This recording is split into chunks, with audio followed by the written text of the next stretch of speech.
Shalom. जिस वचन पर आज आपसे बात करना चाहता हूँ वो पाया जाता है मत्ती उसका 7वां अध्याय 13 और 14 पद।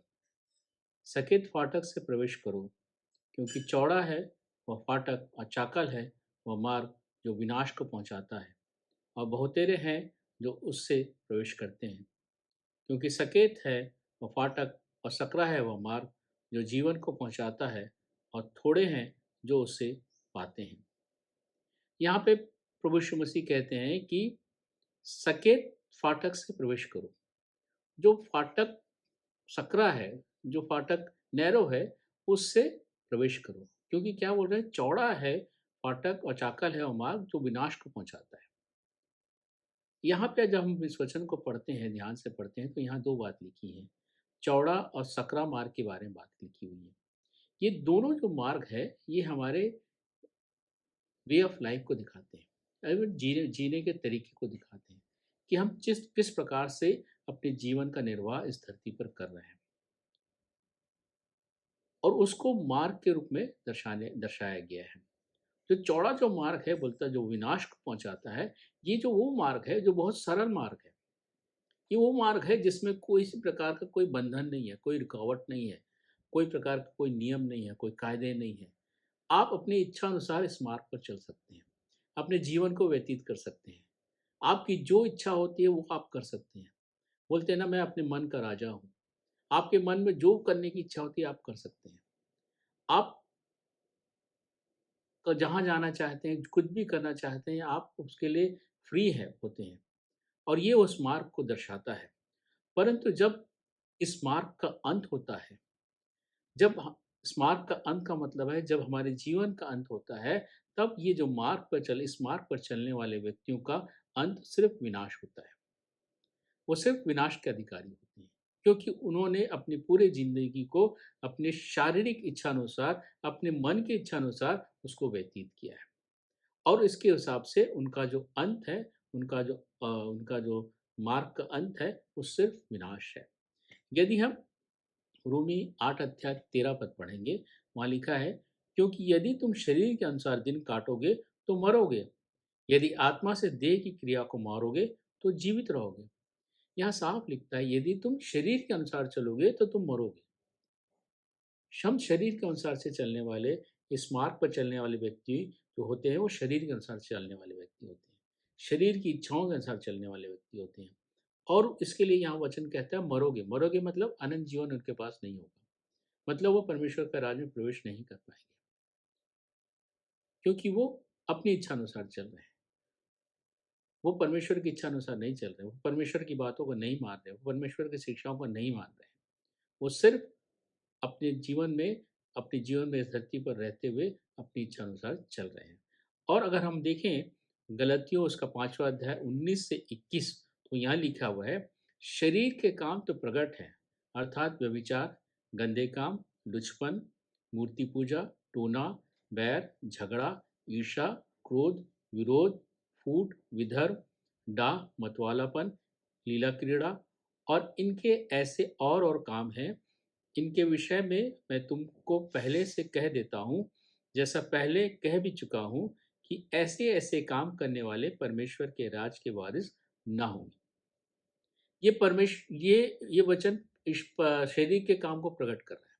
और यहाँ एक पूरी लिस्ट दी हुई, व्यभिचार, गंदे काम, लुचपन, मूर्ति पूजा, टोना, जो भी है, जितने भी बुरे काम होते हैं उनकी लिस्ट यहाँ दी हुई है।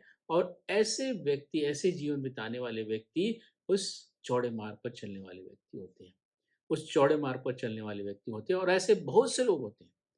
वचन कहता है बहुतेरे उसमें चलते हैं, बहुत से लोग चलते हैं, क्योंकि वो परमेश्वर को नहीं मानते, परमेश्वर विश्वास नहीं करते, परमेश्वर की बातों पर विश्वास नहीं करते, परमेश्वर शिक्षाओं को नहीं मानते, और वो सिर्फ अपनी इच्छा अनुसार चलते हैं। और उनके जीवन में इन सब बातें, ये सब बुरी बातें उनके जीवन में दिखती हैं, और ये सब बहुत बुरी बातें उनके जीवन में रहती हैं, और वो ऐसे ही उनका जीवन व्यतीत करते हैं, पूरी जिंदगी भर वो ऐसे ही रहते हैं, और अंत उनका विनाश होता है। लेकिन फिर भी वचन उनके लिए भी एक अवसर प्रदान करता है। वचन फिर भी उनके लिए कहता है कि यदि वो अपने पापों की क्षमा मांगे, तो वो परमेश्वर उनके पापों को क्षमा करने में सामर्थी परमेश्वर है। प्रेरितों काम उसका 26 और 18 पद पढ़ेंगे, वहाँ लिखा है, जहाँ पे प्रभु यीशु मसीह परमेश्वर पौलुस से कहते हैं कि उसको पौलुस को क्यों नियुक्त किया था, उसकी बातों को यहाँ बताते हैं कि तू उनकी आँखें खोले कि वे अंधकार से ज्योति की ओर और शैतान के अधिकार से परमेश्वर की ओर फिरे, कि पाप की क्षमा और उन लोगों के साथ जो मुझ पर विश्वास करने से पवित्र किए गए हैं मिरास पाएँ। ये उनके लिए भी एक अवसर है कि यदि वो फिरते हैं, उस अंधकार से ज्योति की ओर फिरते हैं, शैतान के चुंगल से छूटते हैं, परमेश्वर पिता के नज़दीक आते हैं, परमेश्वर पिता से क्षमा माँगते हैं, पापों से पश्चाताप करते हैं, तो वो उनको पापों की क्षमा मिल सकती है और वो जो विश्वास करने वाले हैं, उनके साथ मीरास को पा सकते हैं। अगर वो ऐसा करते हैं, तो वो उस विनाश से बच सकते हैं। लेकिन अगर वो ऐसा नहीं करते, तो उनका अंत जो है, वो विनाश है सिर्फ़। क्योंकि वो अपने मन की इच्छा पर, अपने शरीर की इच्छा पर चल रहे हैं और चौड़े मार्ग पर चल रहे हैं, जिसका अंत सिर्फ विनाश है। दूसरी बात ये वचन कहता है, सकरा मार्ग। सकरा मार्ग जीवन को पहुंचाता है। अब ये सकरा मार्ग है क्या चीज? जब हम इसको देखेंगे, सकरा मार्ग वो मार्ग है जो मार्ग कठिन मार्ग है, जो मार्ग नियम और कायदे से भरा हुआ मार्ग है। वो मार्ग जो परमेश्वर पिता की जब हम इच्छा पर चलते हैं, वो वाला मार्ग। वो मार्ग जो यीशु मसीह हमें दिखाते हैं, वो वाला मार्ग। इस मार्ग पर जब हम चलते हैं, तो बोलता है इस मार्ग पर चलने से हम जीवन को प्राप्त करेंगे। परंतु जब हम इस मार्ग पर चलते हैं, तो ये हमारा अधिकार तब तक नहीं बनता, जीवन हमें तब तक नहीं मिलता, जब तक हम इस मार्ग के अंत तक नहीं पहुँचते। मार्ग का अंत मतलब जीवन का अंत। मतलब जब तक हम इस जीवन में हैं, जब तक हमने यीशु मसीह को अपना स्वीकार किया, यीशु मसीह से हमने पापों की क्षमा माँगी है, उसको अपना उद्धारकर्ता स्वीकार किया है, उस दिन से लेकर जीवन के अंत तक हमें इस मार्ग पर चलना है। हमें इस मार्ग को में चलते रहना है और जो इस मार्ग के जो नियम कायदे हैं, उस मार्ग को हमें फ़ॉलो करने की आवश्यकता है। ये मार्ग कठिन है। यीशु की शिक्षाओं पर चलना, परमेश्वर की शिक्षाओं को पढ़ना, उसकी बातों को अपने जीवन में उतारना और अपने जीवन से परमेश्वर पिता को भाते रहना। ये इस मार्ग का ये शर्त है। यूहन्ना उसका 6वाँ अध्याय और 27 पद बोलता है, नाशवान भोजन के लिए परिश्रम ना करो, परंतु उस भोजन के लिए जो अनंत जीवन तक ठहरता है, जिसे मनुष्य का पुत्र तुम्हें देगा, क्योंकि पिता अर्थात परमेश्वर ने उसी पर छाप कर दी है। नाशवान भोजन क्या है? नाशवान भोजन शारीरिक बातों को बताता है, सांसारिक बातों को बताता है और बोलता है इसके लिए परिश्रम ना करो। हमारा पूरा परिश्रम शरीर के लिए रहता है, सांसारिक बातों के लिए रहता है, जो जो बात हमें उस अनंत जीवन तक पहुँचा नहीं पाती। अनंत जीवन को पहुँचाने के लिए हमें उस शारीरिक बातों से ध्यान को हटा के हमें आत्मिक बातों पर ध्यान लगाने की आवश्यकता है। ये शारीरिक जो बातें हैं, जो सांसारिक बातें हैं, ये सिर्फ़ शरीर के काम को प्रकट करती है और इस जब हम इसके लिए परिश्रम करते हैं, तो हम चौड़े मार्ग पर चलते होते हैं। इसलिए वचन कहता है कि इसके लिए परिश्रम ना करो, परंतु उस भोजन के लिए जो अनंत जीवन ठहरता है। मतलब उस आत्मा के लिए, हमें उस आत्मा की चिंता करनी है। हमें उस आत्मा के अनुसार से जीवन चलाने की आवश्यकता है। गलातियों में कहता है कि आत्मा के अनुसार चलो। हमें आत्मा के अनुसार चलने की आवश्यकता है, ताकि हम आत्मा के अनुसार चल के हम उस सकरे मार्ग पर चलते रहें। हम यीशु मसीह के पीछे चलें, हम यीशु मसीह की बातों स के को अपने जीवन में लागू करते हुए चलें।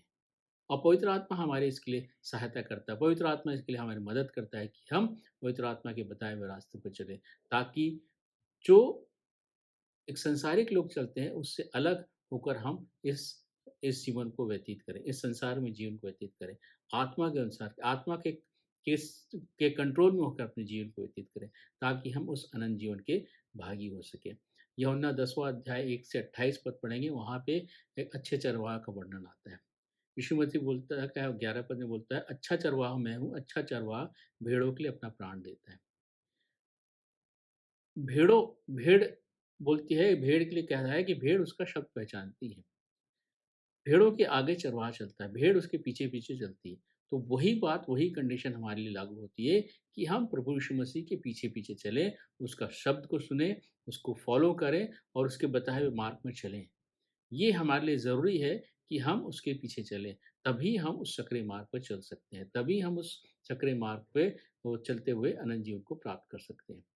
और यीशु मसीह को का शब्द सुनने यीशु मसीह का शब्द हम सब तभी सुन पाएँगे जब हम आत्मा के अनुसार से जीवन बिताएँगे, जब हम यीशु मसीह के साथ संगति करेंगे, जब यीशु मसीह के वचनों के साथ संगति करेंगे, तब वो बातें हमको जो यीशु मसीह ने शिक्षाएँ दी उसको हम मान सकेंगे, उसको हम सुन सकेंगे और उसके हिसाब से जीवन को व्यतीत करने पाएँगे। यूहन्ना 15 पद और 1 से 8 में जो हम पढ़ते हैं वहाँ पे सच्ची दाखलता का वर्णन है। वहाँ पे यीशु मसीह बोलते हैं, मैं दाखलता हूँ, तुम डालियो, और जो मुझ में बना रहता है वो बहुत फल लाता है। ये चौथा पद पढ़ेंगे, उसमें लिखा है, तुम मुझ में बने रहो और मैं तुम में, जैसा डाली दाखलता या जैसे डाली यदि दाखलता में बनी ना रहे तो वो अपने आप से नहीं फल सकती, वैसे ही तुम भी यदि मुझ पे बने ना रहो तो फल नहीं सकते।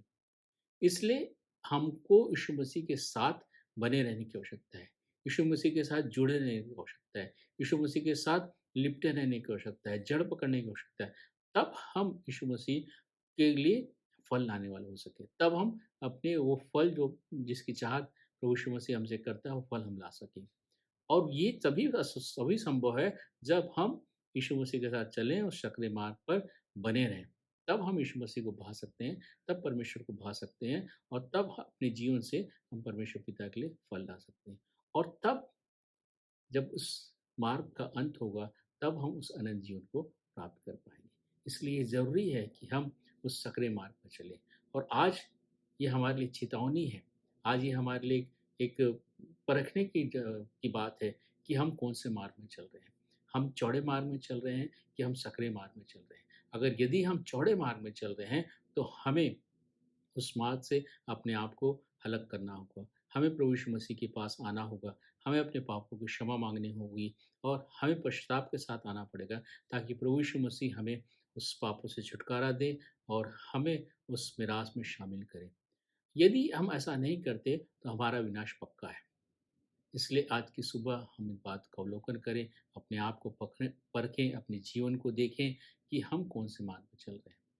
और सही मार्ग का चुनाव करते हुए अपने जो जितने जीवन का समय बचा हुआ है उसको अ, उसको अ, स उसको सुरक्षित रहते हुए, हम परमेश्वर के साथ चलते हुए, यीशु मसीह के साथ चलते हुए उस मिरास को, उस अनंत जीवन को प्राप्त करने पाएँ। परमेश्वर इन वचनों के द्वारा हम सबों को बहुतायत की आशीष दे।